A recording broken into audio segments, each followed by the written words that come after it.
White House eyes big cuts to DOL funding, Department of Labor. The White House wants to lop off more than one-third of the Labor Department's funding, according to a budget document submitted to Congress on Friday.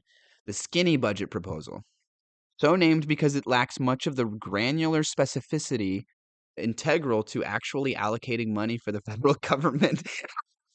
That's a really funny sentence. Would shrink DOL's discretionary budget from its current 3.3 billion to 8.6 billion for next fiscal year.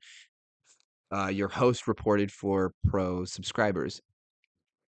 This is a really funny opening sentence. So named because it lacks much of the granular specificity integral to actually allocating money for the federal government. Basically, this is a really lazy, slappy proposal that has no specifics and just cuts money. Yeah, that seems about right for this administration. The bulk of that reduction would come from two areas: overhauling DOL's grant programs and eliminating the Job Corps, the latter of which the Trump administration argues is a failed program despite longstanding bipartisan support. What is the Job Corps?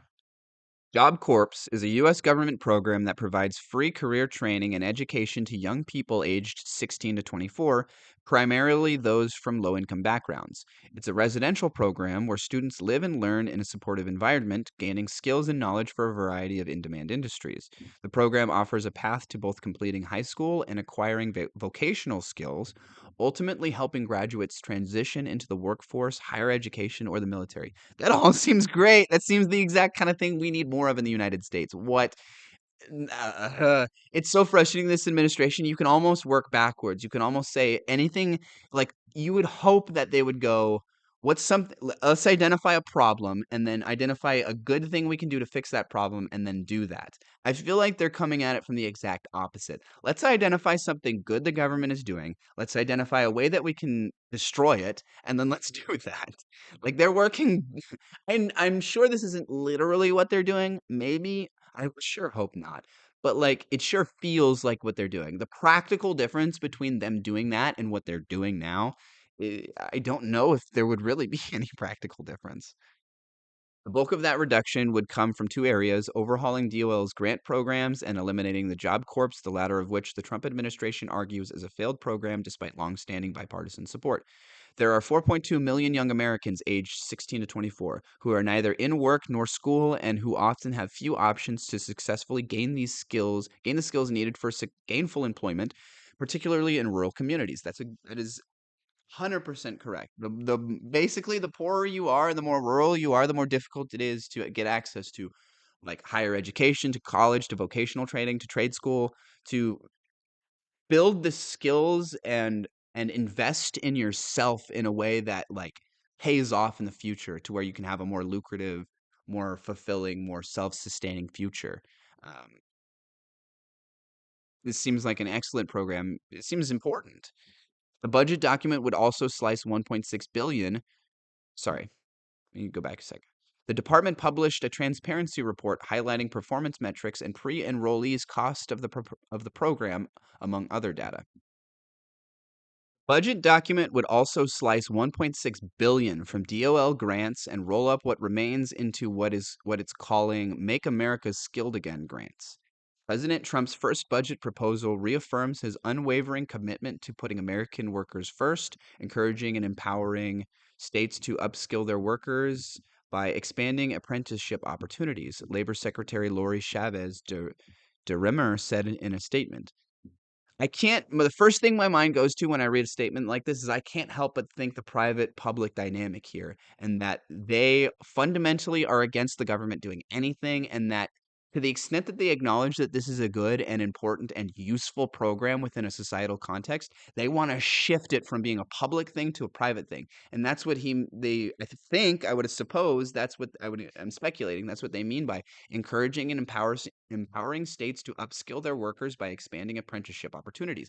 Apprenticeship opportunities, I'm assuming, means a private internship sort of situation, not a publicly funded training program.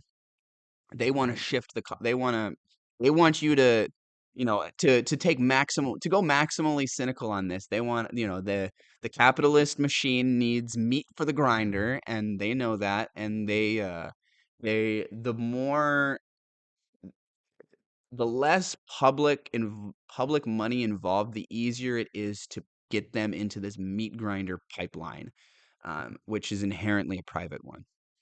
Congress historically has treated the president's blueprint as, at best, a loose suggestion as it hammers out its own appropriations deal.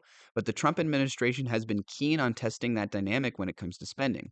Outside of the Department of Labor, the White House is also seeking to kill the Federal Mediation and Conciliation Service, an independent agency that is central to Senator John Hawley's union contract bill, as well as the Institute of Museum and Library Services, which is being overseen by Deputy Labor Secretary Keith Sonderling. It is also mistakenly referred to as IMLS, as the Institute of Museum and Library Sciences.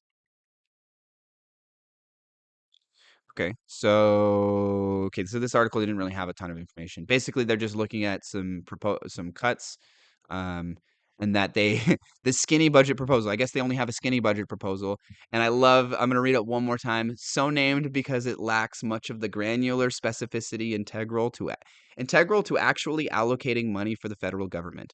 Basically, this is a really sloppily put together bill that just cuts money blindly without much specificity or thought or reasoning. Hopefully this doesn't happen because it seems like I didn't really know much about. I maybe had heard of it before, but maybe I didn't even hear of it before this article. But the National Job Corps seems like a pretty good program, one of the exact kind of programs we want to keep. And based on the report, I clicked on the transparency report. It was pretty complicated. It was an Excel spreadsheet, but it basically laid out that it was a